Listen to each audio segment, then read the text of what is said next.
All this week, CNN's Freedom Project talks to leading figures in the fight to end modern-day slavery in the United States. There are currently tens of thousands of victims being held against their will across the U.S.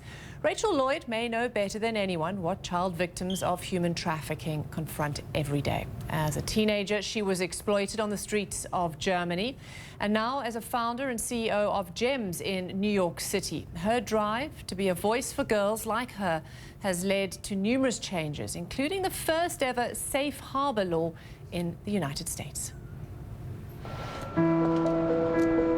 Hi, my name is Rachel Lloyd. I'm the founder and CEO of GEMS, Girls Educational and Mentoring Services.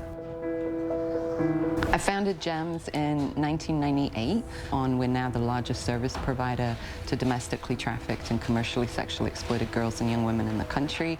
We serve girls and young women ages 12 up to 24 who have had some involvement in the commercial sex industry. Probably 90+% of the young women we serve have been or are under the control of a pimp at one point.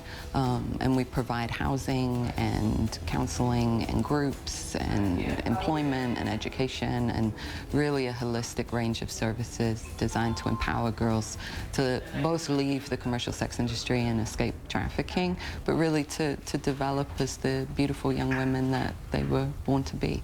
I have peace in mind. I have peace in mind. Not everybody wants to sit down in a kind of one-on-one therapy session. So therapeutic groups like creative art, creative writing. Right now they're doing a memoir writing group, poetry, singing. I grow happiness in my soul. I mean, ways that young people can connect to being young people and work through some of their healing and enjoy themselves and kind of have fun creating things. I think we've always had a very clear idea of the types of services that we wanted to do, and as a survivor and starting this program as a survivor, I was always really committed to the idea of survivor leadership was at the heart of everything that we did. It's so healthy and important for young people to see, right, those of us who've made it out and made it out successfully, and that there is a life after the life, and it doesn't have to define you, and things get better, like considerably a lot better. I'm very conscious of not just the education, having it on paper, but right, the power of education to kind of transform you personally and how you see the world and your confidence. I know for me, college didn't seem like a reality, right? I didn't grow up with people who'd gone to college, and so I was like, I need to get my GED, and then I'm kind of, that's it. And then when I went to college, it was like, oh, this is doable. And so for our young people, we've normalized education and achievement. And so, right, getting your certificate on the wall is like a big deal. But now people are like, yeah, I got my GED and tomorrow I'm signing up for college. Like it's kind of seen as like a normal given thing now, which is really exciting.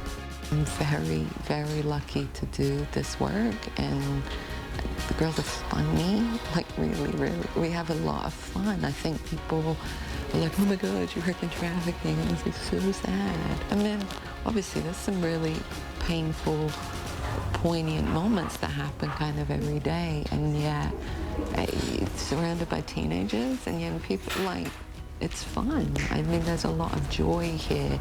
And I think we work really hard to do that, and so I'm proud of creating that and giving girls that space, and I'm proud of empowering young people to see themselves as leaders, as confident, strong, fierce young people who can kind of take on the world.